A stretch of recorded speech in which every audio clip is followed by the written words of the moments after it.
Working memory is the short-term memory we use to process information in the moment. It differs from long-term memory, which is where we store knowledge, information and experiences for later retrieval. So a big part of learning is transferring information from working memory to longer-term memory. Scientists and psychologists are widely agreed that working memory is limited to 7 pieces of information, plus or minus 2, for the vast majority of the population. With that in mind, consider the following.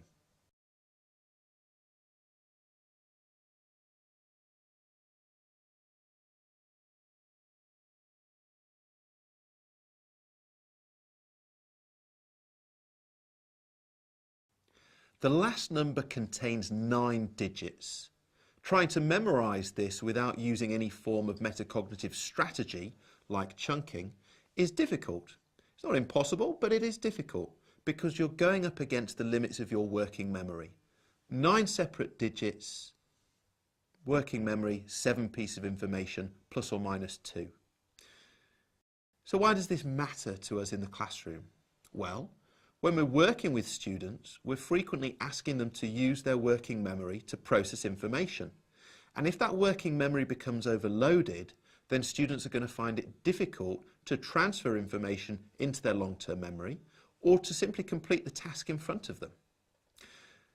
It's really worth sharing this information with students, explaining to them what working memory is and that it's a limited function, that it's a biological limitation inherent to human beings.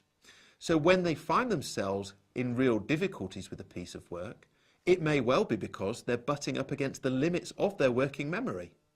This means that students understand what's going on, and it can often help students to get away from that way of thinking that goes something like this. Oh, I always get in these difficulties, I'll never be able to do things, I might as well not bother. Because we're helping students to understand that actually something normal has happened and it's just a normal function of their memory. We can also then start to think about how we can help students to overcome the limitation. And that could take one of 2 routes. It could be that we teach students strategies that they can use themselves to deal with lots of information, breaking things down, coming up with memorization techniques. Or it could be that we focus our efforts on helping students to access information, for example, by dividing things up, rather than giving students everything to do at once, or circulating through the room and asking ourselves the question, which students at the moment might be coming up against the limits of their working memory, and therefore which students can I step in and offer some support to.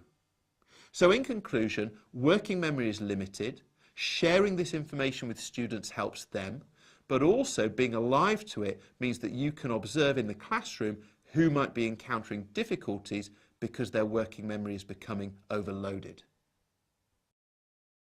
Golden nugget. Working memory is limited to 7 pieces of information, plus or minus 2.